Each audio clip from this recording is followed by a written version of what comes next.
Halo, kembali lagi bersama kami Kristen Katolik menjawab. Menjawab lagi yang dituduhkan oleh GBI Grabsche bahwa Katolik ada pada abad ke-5. Tetapi saudara Samson, saya ingin berkata bahwa tidak terkungkung karena Katolik kan baru mulai abad ke-4, ke-5 mungkin ya. Sedangkan Mari kita lihat buktinya. Sesungguhnya kata Katolik berasal dari bahasa Yunani katholikos yang artinya keseluruhan, universal atau komplit, lengkap. Jadi di dalam hal ini kata Katolik mempunyai dua konotasi, bahwa gereja yang didirikan Yesus ini bukan hanya milik suku tertentu atau kelompok eksklusif yang terbatas, melainkan mencakup keseluruhan keluarga Tuhan yang ada di seluruh dunia, yang merangkul semua dari setiap suku, bangsa, kaum, dan bahasa. Kata Katolik berarti bahwa gereja tidak dapat memilih doktrin yang tertentu asal cocok sesuai selera pendapat kita, tetapi harus doktrin yang setiap kepada seluruh kebenaran. Rasul Paulus mengatakan bahwa hakikatnya seorang rasul adalah untuk menjadi pengajar yang Katolik, artinya yang meneruskan firman-Nya Allah dengan sepenuhnya. Tiap-tiap orang kami nasihati dan tiap-tiap orang kami ajari dalam segala hikmah untuk memimpin tiap-tiap orang kepada kesempurnaan dalam Kristus. Kata gereja Katolik yang ditulis dalam bahasa Yunani dalam kitab suci sebagai eklesia. Kata holos, katholos, asal mula kata katolikos, ada di Kisah Para Rasul 9 pasal 31. Itu membuktikan kalau Katolik tidak benar yang disampaikan bahwa Katolik baru ada ke abad 5, di abad ke-5 oleh GBI Grabsche ini.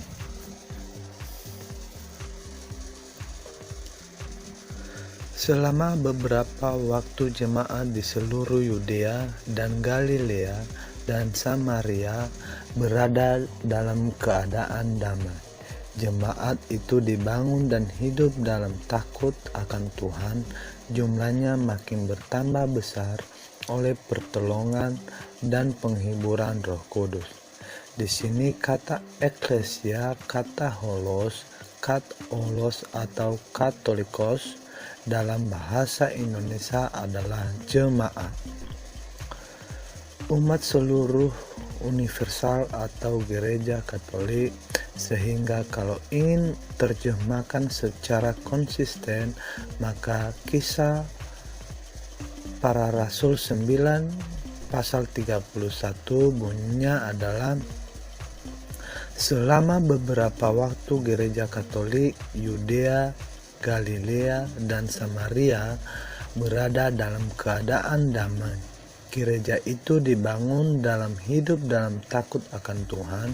Jumlahnya makin bertambah besar oleh pertolongan dan penghiburan Roh Kudus.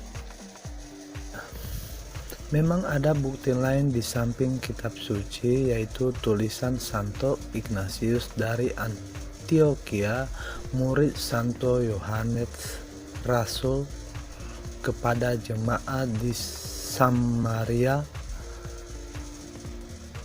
106 AD, yang dipakai untuk membedakan umat Kristen daripada heretik yang dipakai untuk membedakan umat Kristen daripada heretik pada saat itu yang menolak bahwa Yesus adalah Allah yang sungguh-sungguh menjelma menjadi manusia, yaitu heresi bidah, kosestim, dan isim. Dengan surat ini, Santo Ignatius mengajarkan tentang hierarki gereja, iman, dan ekaristi yang bertujuan untuk menunjukkan kesatuan gereja dan kesetiaan gereja kepada ajaran yang diajarkan oleh Kristus. Demikian, di mana uskup berada, maka di sana pula umat berada. Sama seperti di mana ada Yesus Kristus, maka di sana juga ada gereja Katolik. Disinilah baru gereja Katolik memiliki arti yang kurang lebih sama dengan yang kita ketahui sekarang, bahwa gereja Katolik adalah gereja universal di bawah pimpinan para uskup yang mengajarkan doktrin yang lengkap sesuai dengan yang diajarkan Kristus. Tidak ada penekanan akan adanya sesuatu aliran di Alkitab. Sebenarnya kalau kita cermati, ada beberapa referensi di Alkitab yang menekankan persatuan jemaat Allah. Terjadinya perpecahan karena pandangan-pandangan yang tidak sesuai dengan apa yang diajarkan oleh Kristus. Nah, seperti ini juga teman-teman, perkataan dari GBI Grapce ini mengatakan bahwa disatukan semua gereja, dan ia menolak disatukan semua gereja. Nah, kita bisa membaca di sini teman-teman bahwa sesungguhnya kehendak Allah adalah mempersatukan jemaat Allah, bukan menimbulkan perpecahan-perpecahan gereja. Kristus yang berdoa secara khusus untuk persatuan gereja sehingga di dunia percaya bahwa akan Kristus. Yohanes 17 ayat 1 sampai 25, permasalahan tentang bagaimana menyikapi kekristenan dalam hubungan dengan adat Yahudi yang diselesaikan pada Konsili Yerusalem.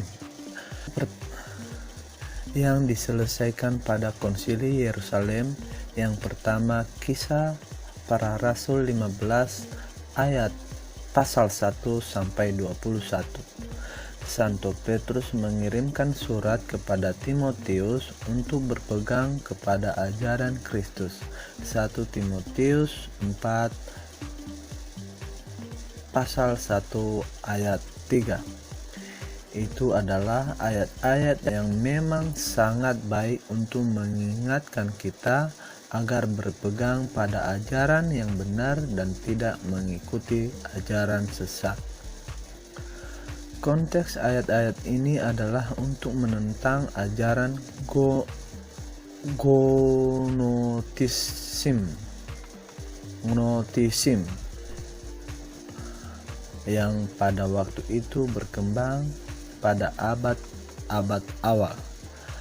Para gnotis membenci tubuh dan menganggap tubuh dan segala sesuatu yang berupa materi termasuk makanan adalah dosa, sehingga perkawinan yang dianggap sebagai cara mendatangkan tubuh bayi yang baru dianggap sebagai perbuatan dosa.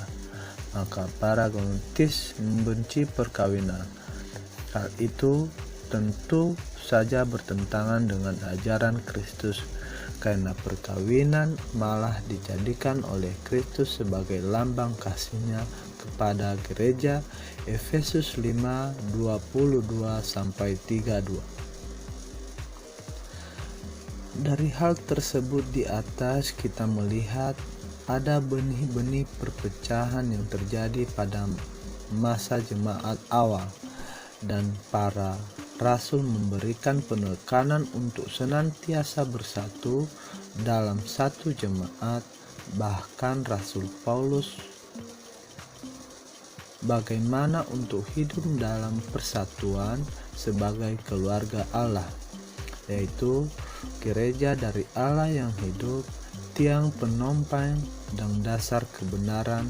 1 Timotius 3 pasal 15.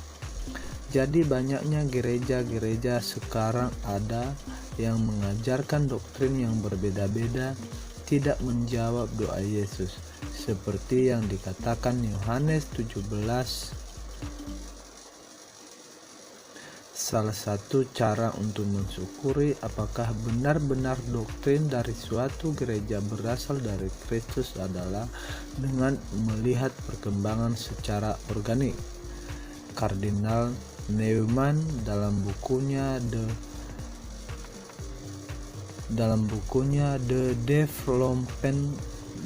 Development of Christian Doctrine meneliti bahwa gereja yang mempunyai pengajaran yang benar adalah gereja yang mempunyai perkembangan ajaran dapat ditelusuri sampai kepada zaman awal kekristenan, yang seharusnya bersumber pada Yesus sendiri. Ini berarti harus ada konsistensi dalam pengajaran, sama seperti perkembangan pohon kecil ke pohon yang besar. Yang dimasukkan dari kecil ke besar adalah ajaran yang sama, namun perkembangannya hanya untuk menjelaskan pengertian, bukan mengubah ajaran. Hal ini yang ditemukan oleh Kardinal Newman dalam Gereja Katolik, sehingga untuk menempatkan kebenaran di atas segalanya, dia berpindah dari Anglikan ke Gereja Katolik.